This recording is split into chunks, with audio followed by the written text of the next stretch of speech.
Kita juga perlu renungi teman-teman sekalian firman Allah Subhanahu wa taala yang lain. Saya coba bacakan beberapa ayat-ayat Al-Qur'an yang menggambarkan ini. Di antaranya di dalam surah Al-Mu'minun surah nomor 23 ayat 115.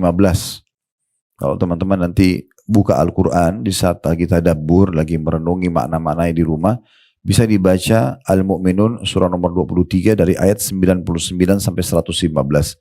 Tapi kita akan coba baca 115 yang Allah mengatakan, "Afahasibtum annama khalaqnakum abathan wa annakum ilaina la turja'un?" Apakah kalian mengira wahai para manusia, kami ciptakan kalian sia-sia? Ada di muka bumi ini omong kosong aja, buang-buang waktu, tidak ada yang bermanfaat, misalnya dikerjakan, malah melakukan pelanggaran-pelanggaran yang Allah larang. Dan kalian mengira kalian tidak akan kembali kepada kami, tidak akan diminta pertanggungjawaban? Itu nggak mungkin. Ya.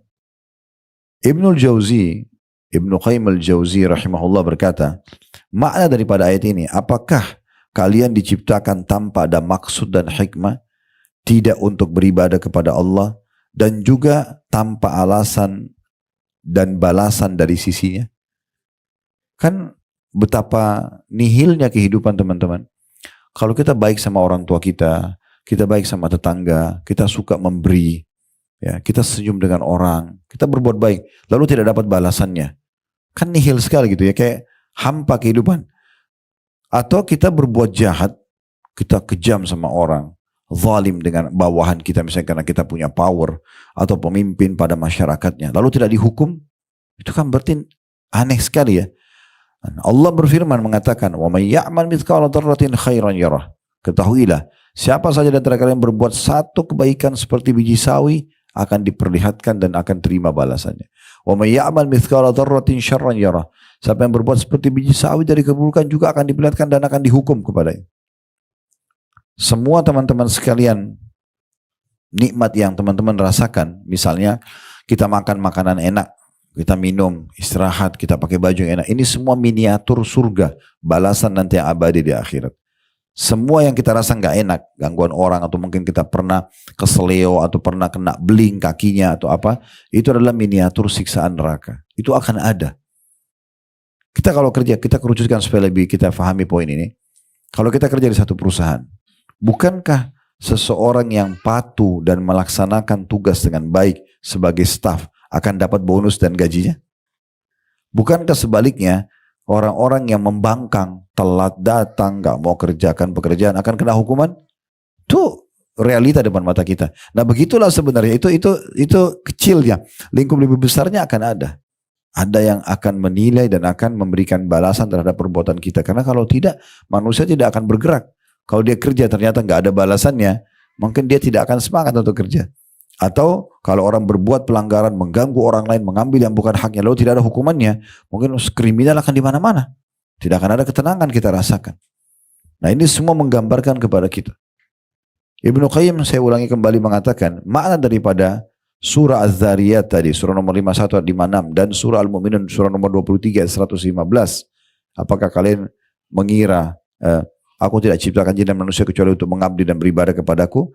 Dan apakah kalian manusia mengira bahwasanya kami ciptakan kalian sia-sia tanpa ada tujuan, tanpa ada balasan, tanpa ada balasan kebaikan dan tanpa hukuman terhadap pelanggaran, dan kalian tidak akan dikembalikan kepada kami? Kata beliau, apabila kalian diciptakan, apakah kalian diciptakan tanpa ada maksud dan hikmah, tidak untuk beribadah kepada Allah, dan juga tanpa ada balasan terhadap kebaikan dan keburukan? Jadi ibadah itu punya tujuan, sebagaimana Allah Subhanahu wa taala juga menyebutkan ayat yang ketiga surah Al-Qiyamah tentang hari kiamat, ya.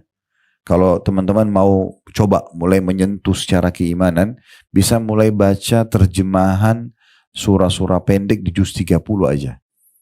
Di akhir Al-Qur'an, ya. Baca aja beberapa ayat-ayat Al-Qur'an, kalau belum baca ayat bahasa Arabnya, baca terjemahannya aja. Termasuk di antaranya tentang surah Al-Qiyamah ini, ya. Juz 28, 29, 30 itu pendek-pendek, tidak panjang. Di antaranya ayat 36-nya Allah mengatakan, ayahsabul insanu ayyutraka suda. Apakah manusia itu mengira mereka akan dibiarkan begitu saja tanpa pertanggungjawaban? Semua akan ditanya. Apa kata Nabi Muhammad SAW kepada para sahabat untuk mengingatkan mereka? Ingat, air dingin yang kalian minum, Allah akan tanyakan kepada kalian hari kiamat apakah kalian syukuri atau tidak. Semua akan ditanya sama Allah SWT. Tidak ada yang sesuatu yang sia-sia begitu saja. Kalau kita makan dari yang halal, kemudian kita bersyukur, dapat. Sudah dapat makanannya, dapat minumnya, kita dapat balasannya juga. Tapi kalau orang kufur, selalu menganggap tidak ada nikmat itu, memungkirinya, atau bahkan tidak berbagi dengan orang lain, dan seterusnya, maka akan ada juga konsekuensi daripada semua itu. Imam Syafi'i menanggapi surah Al-Qiyamah ayat 36 ini teman-teman sekalian, beliau mengatakan la yu'mar wala yanha, apakah mereka menganggap manusia bahwasanya mereka tidak akan diperintah dan dilarang? Hidup begitu saja? Enggak ada perintah yang wajib, tidak ada yang sunnah, atau tidak ada larangan-larangannya? Juga beliau mengatakan, atau ulama lain mengatakan la yuthabu wala yu'aqab, mereka mengira bahwasanya mereka tidak akan dibalas dari kebaikan yang mereka lakukan, dan mereka juga tidak akan dihukum terhadap apa yang mereka langgar. Tanda tanya ini. Artinya ini pemahaman yang sangat keliru. Ya. Tidak mungkin itu terjadi semuanya tanpa ada tujuannya. Teman-teman sekalian, supaya lebih dalam kita memahami. Karena kan ini kita bicara berarti mengabdi kepada Allah ya. Allah tidak nampak dengan mata kita. Tetapi banyak sekali bukti kalau Allah sebagai pencipta. Supaya lebih jelas dulu, kita datangkan Tuhan-Tuhan selain Allah.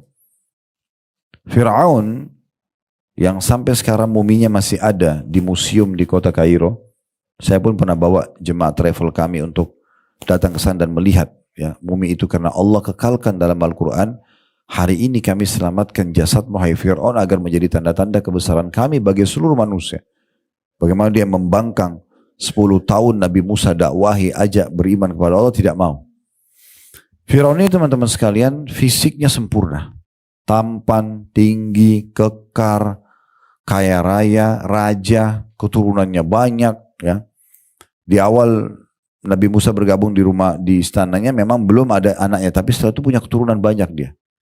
Dan pasukannya itu pada masa itu belum bisa ada yang mengalahkan. Karena itu Fir'aun ngaku sebagai Tuhan, saya Tuhan. Jadi tidak ngaku ada Tuhan Allah, dia ngaku dia Tuhan. Dialah Tuhan. Karena semua yang dia pikir kekayaannya banyak, kerajaannya luas, semua orang tunduk sama dia. Uniknya masyarakat Mesir waktu itu mengiyakan ketuhanan dia. Tapi Fir'aun subhanallah manusia, makhluk seperti kita. Dari bayi, semua manusia sama, lemah, tidak tahu apa-apa, mulai beranjak ke anak-anak, diajar oleh orang tuanya, orang tua pun tidak bisa dipilih. Saya nggak mau ibu itu, saya nggak mau ayah itu, tetap lahir ini ibu, ini ayah, mau nggak mau. Sebagaimana fungsi anggota tubuh tadi semuanya harus sama gitu kan. Sudah begitu nggak bisa dialihkan gitu. Nggak bisa misalnya kita makan melalui kuping ya, atau kita mendengar dari mata, itu nggak bisa. Maka Fir'aun ya mengaku sebagai Tuhan, tapi unik ini. Tuhannya sama dengan manusia lainnya. Makan juga kalau lapar, tidur juga kalau ngantuk, sama. Sama, buang air besar, buang air kecil, sama. Dari bayi sampai tua gitu. Karena dia mengaku sebagai Tuhan, Allah mengutus kepadanya Nabi Musa alaihissalam. Nabi Musa mendakwai, hai Fir'aun, dari mana kau bisa mengaku Tuhan? Kau ini manusia biasa sama dengan kita. Gak ada bedanya. Kebetulan Allah kasih kamu kerajaan ini. Jangan sampai disalahgunakan. Gak mau dengar. Mana buktinya kau adalah utusan Tuhanmu? Baik, ini Allah kasih saya mukjizat. Nabi Musa dikasih tongkat yang berubah jadi ular. Karena waktu itu Fir'aun sangat percaya dengan para penyihir. Dan mereka itu paling sering menggunakan sihir takhayul. Dia mereka mengubah satu benda, tali misalnya, berubah jadi ular. Untuk menakut-nakuti orang saja. Supaya tunduk semua sama Fir'aun gitu. Maka Allah kasih mirip dengan senjata mereka. Tongkat yang bisa dilempar jadi ular. Tangan Nabi Musa AS dimasukkan ke kantong bajunya, dikeluarkan, keluar cahaya yang terang seperti cahaya matahari. Tetap Fir'aun tidak mau. Enggak, saya enggak percaya, ini sihir. Saya akan datangkan semua penyihir-penyihir terhebat di Mesir dan di Afrika untuk menantang kau. Nabi Musa bilang, silahkan. Tapi saya utusan Allah. Ini bukan sihir. Dan saya tidak minta apa-apa dari kamu, hai Fir'aun.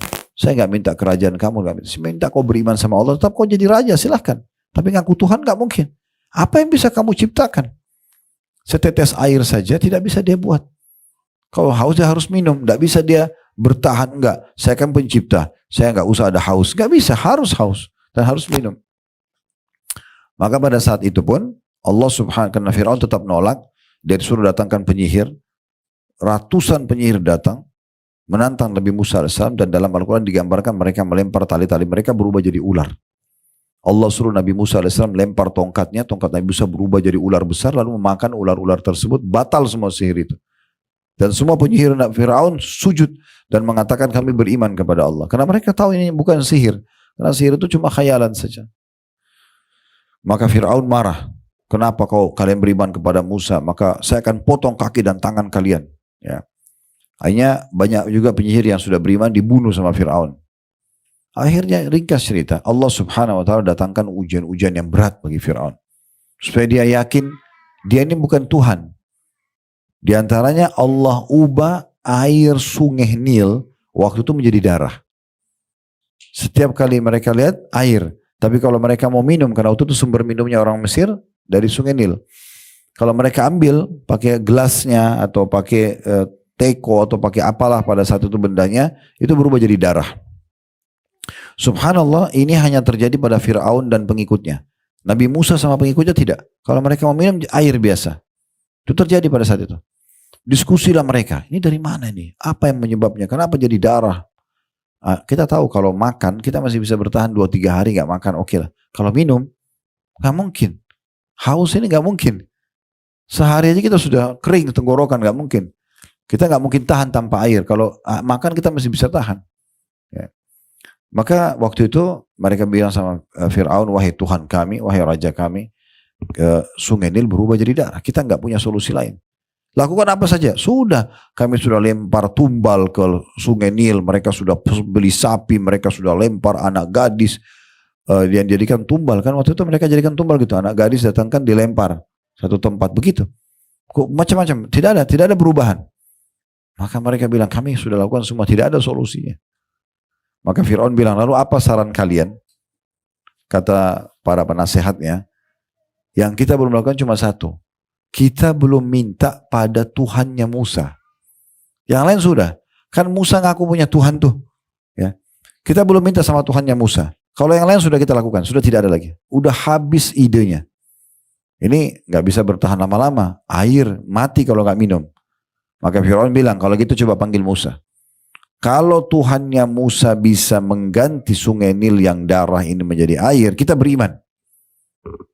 Dipanggil lah. Pada saat itu. Dipanggil pada saat itu. Nabi Musa alaihissalam datang. Pada saat datang. Ya, kemudian tiba-tiba saja Fir'aun bilang. Wahai Musa. Kamu kan tahu. Sungai Nil sekarang berubah jadi darah. Ya. Kalau Tuhanmu bisa membuat ya, supaya sungai Nil ini dari darah berubah menjadi air lagi. Kami bisa minum, kami akan beriman kepada Tuhanmu, hai Musa. Nabi Musa bilang di depan mereka, apa kau benar, hai Fir'aun? Dia bilang, tentu saja. Maka di depan Fir'aun, Nabi Musa angkat tangan sambil mengatakan, ya Allah, sebagaimana engkau telah menguji masyarakat Mesir, sungai Nilnya berubah menjadi darah, sehingga mereka tidak bisa minum, ini sebagai peringatan darimu, kembalikanlah ya Allah, menjadi air biasa. Akhirnya setelah berdoa, Fir'aun tes, air diambil berubah jadi air. Supaya tidak mau beriman dia. Dia mengatakan, oh ini berarti permainan sihirnya Musa ini. Musa bilang, bukan. Ini benar-benar saya bukan penyihir. Ini bukan peringatan dari Allah. Nggak mau beriman. Allah datangkan sesuatu yang lain. Satu negeri Mesir, Bapak Ibu sekalian, ini Bapak Ibu bisa baca semua artikel, dengarin ceramah-ceramah ya di media kita tentang masalah bagaimana mukjizat Nabi Musa alaihissalam, diantaranya datangnya katak. Satu negeri Mesir datangi katak. Sampai ke ranjang-ranjangnya Fir'aun. Mereka ribut, terganggu dengan suara kodok atau katak itu. Banyak sekali. Fir'aun suruh musnahkan. Dimusnahkan, dibunuh berapa ekor, muncul sekian lebih banyak lagi. Keluar dari Laut Merah dan dari Sungai Nil. Gak bisa. Akhirnya penuhlah negeri mereka dengan itu. Fir'aun bilang, apa yang kalian harus lakukan? Sudah kami lakukan semua, tidak ada solusi. Ini makin banyak kataknya. Maka penasihatnya bilang, kita coba minta lagi sama Tuhannya Musa. Mungkin bisa. Karena penyihir-penyihirnya mereka semua sudah datangkan, tidak ada yang bisa buat apa-apa. Panggil lagi Musa. Musa datang lagi. Fir'aun bilang lagi, hai Musa, kau tahu sekarang negeri kita lagi diserang sama katak begini banyak. Kita tidak tahu dari mana asalnya. Kalau Tuhanmu bisa hilangkan ini, kami akan beriman. Kata Musa, hai Fir'aun, benar gak? Kalau benar saya akan minta kepada Allah sekarang di depan matamu, Tuhanku dan Tuhanmu untuk menghilangkan ini. Dan aku cuma ajak kau beriman kepadanya. Setelah itu, tetap kau dengan kerajaanmu, tetap dengan tidak ada yang ganggu kerajaan kamu ini. Cuma beriman kepada, jangan aku Tuhan. Baiklah. Nabi Musa AS berdoa di depan Fir'aun, ya Allah hilangkanlah kata-kata ini sebagai ujian bagi masyarakat Mesir. Depan mata mereka, kata itu semuanya kayak bersatu ke satu arah menuju ke Laut Merah sama Sungai Nil. Masuk dalam air, hilang semua. Bersih Mesir. Fir'aun mengatakan, oh ini sihirnya Musa. Begitu terus. Terus saja. Satu demi satu semua mukjizat Allah ditolak sama dia. Sampai akhirnya sudah banyak orang yang yakin bahwasanya Musa kan bukan ngaku Tuhan, beda sama Fir'aun. Musa cuma mengajak kepada Tuhannya dia pun tunduk sama Tuhannya. Maka sudah mulai banyak orang beriman, akhirnya Fir'aun jengkel, harus dibunuh nih Musa. Dikejar Musa alaihissalam.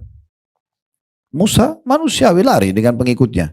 Sampai tiba di Laut Merah, sudah depan mata dia Laut Merah. Laut Merah itu sekarang ada 4 negara ya, yang mengelilingi, yang dekat Laut Merah. Ada Mesir, ada Saudi, ada Palestina, ada Jordania. Jadi kalau kita ke negeri ini, ada satu titik, saya pernah datang ke situ bawa jemaah, kami datang ke titik Laut Merah itu dan kelihatan sekali kalau kita itu lihat 4 negara itu berhadapan gitu. Ya di situ pas tiba di sana, Nabi Musa alaihissalam sudah sampai di pojok, di pinggir laut, depannya lautan yang sangat dalam, di belakangnya Fir'aun. Allah memang buat sampai Fir'aun bisa melihat Musa dan pengikutnya. Dalam Al-Quran digambarkan Fir'aun mengatakan innahum lasyirzimatun qalilun. Mereka ini kecil banget jumlahnya gitu loh. Kita bantai aja nih. Ini Fir'aun Musa yang ganggu-ganggu ketuhanan saya ya gitu. Maka ada satu pengikut Nabi Musa mengatakan innalamudrakun. Kita sudah dijangkau. Sebagian ulama menjelaskan makna sudah dijangkau. Fir'aun dan pasukannya sudah bisa melempar tombak mereka untuk membunuh. Sangat dekat sekali. Maka Nabi Musa mengatakan dalam Al-Quran, ini Bapak Ibu bisa baca dari semua ayat Al-Quran yang menceritakan tentang Nabi Musa. Nabi yang paling banyak Allah ceritakan dalam Al-Quran, Nabi Musa alaihissalam. Dan kisah Fir'aun ini terulang-ulang gitu, supaya jadi pelajaran. Maka pada saat itu Nabi Musa mengatakan, kalla inna ma'i rabbi sayahdin. Nggak mungkin, Tuhanku akan berikan petunjuk. Di saat itu Jibril datang menyampaikan, hai Musa, tugasmu hanya ayunkan tongkat yang berubah jadi ular yang mengalahkan para penyihir, pukulkan ke pinggiran Laut Merah, itu saja. Nabi Musa pun waktu itu tidak tahu apa yang akan terjadi. Cuma perintah dia ikut. Maka diangkat tongkat tersebut dan waktu diangkat, Fir'aun tahu tongkat ini. Kalau ini yang berubah jadi ular dan menghancurkan penyihirnya dia gitu. Maka waktu dipukulkan ke pinggiran, Allah menggambarkan maka laut tersebut famfalaka fakana kullu firqin kattaudil azim. Maka air Laut Merah itu tiba-tiba menjadi seperti dinding-dinding yang besar. Kiri dan kanan dan kering sekali dasarnya. Sehingga Bani Israel dan Nabi Musa AS berhasil lolos. Jalan di situ. Fir'aun kata sebagian ulama, andai saja di saat itu dia beriman kepada Allah, Allah perlihatkan tanda-tanda yang sangat besar, air laut itu berdiri seperti dinding gitu. Ya, sampai orang-orang Bani Israel itu lewat itu dia bisa lihat ikan di kanan kirinya. Seperti cermin. Padahal itu air laut yang tadinya memang air laut itu. Maka Fir'aun tidak mau beriman. Dia mengatakan kejar Musa sebelum selamat ke pinggiran sana. Ke seberang. Maka waktu mereka kejar, Allah mudahkan orang-orang beriman lolos. Fir'aun berada di tengah-tengah, Allah tutup. Semua meninggal dunia. Sampai hari ini, baru berapa tahun yang lalu, dan sampai hari ini masih selalu diadakan penelitian di lokasi itu. Mungkin ada penemuan, dan ditemukan itu. Saya kemarin ke museum itu ada kereta yang baru ditemukan, diyakini itu adalah di masanya Ramses sekian, itu Firaun yang tenggelam itu, ditemukan muminya dia, ya ditemukan banyak sekali peninggalan-peninggalan di situ ya, tombaknya ini dan segala macam itu, dan ditaruh di museum itu, sangat besar di Kairo itu. Tapi intinya teman-teman sekalian, Allah wafatkan dia dan Allah mengatakan al-yawma nunajjika bi banatika litakuna liman khalfaka ayah. Hari ini kami selamatkan badanmu. Badan berarti dari kepala sampai kaki. Semuanya diselamatkan oleh Allah. Agar menjadi tanda-tanda kebesaran kami bagi orang yang datang kepada sesudahmu. Itu contohnya. Ini manusia mengaku sebagai Tuhan. Dan dia sudah sampai pada level raja, terkaya, tertampan, terus segala-galanya. Tapi Allah jadikan pelajaran. Terbantahkan gitu kan. Di masa Nabi Muhammad SAW, orang-orang Mekah, teman-teman sekalian, mereka tahu Ka'bah itu rumahnya Allah. Mereka juga tawaf. Mereka haji mengikuti ajaran Nabi Ibrahim AS. Tapi mereka datangkan patung-patung di sekitar Ka'bah sampai berkumpul di masa Nabi SAW itu 360 patung. Kalau sekarang Ka'bah kita lihat kita leluasa tawaf, tidak ada patung. Di masa itu ada patung 360 patung. Dan patung ini masing-masing punya nama, diberikan nama, dan dipanggil sebagai Tuhan oleh orang-orang Mekah. Makanya mereka dapat julukan musyrikin Mekah. Orang-orang musyriknya Mekah. Musyrik maksudnya apa? Orang yang mempartnerkan Allah dengan makhluk. Mereka berdoa menghadap Ka'bah, ya Allah bantu kami. Tapi habis itu balik lagi ke patungnya. Wahai Hubal tolong kami, dia panggil. Wahai Lat, wahai Uzza. Nama-nama Tuhannya dipanggil-panggil sama mereka. Makanya namanya syirik. Allah tidak mau disyirikan. Allah tidak mau dipartnerkan. Makanya kita selalu bilang, Qul huwallahu ahad, ikrarkan Allah itu Esa, Allahus samad, Allah yang segala hatu bergantung padanya, lam yalid walam yulad, tidak ada orang tua, tidak ada anaknya.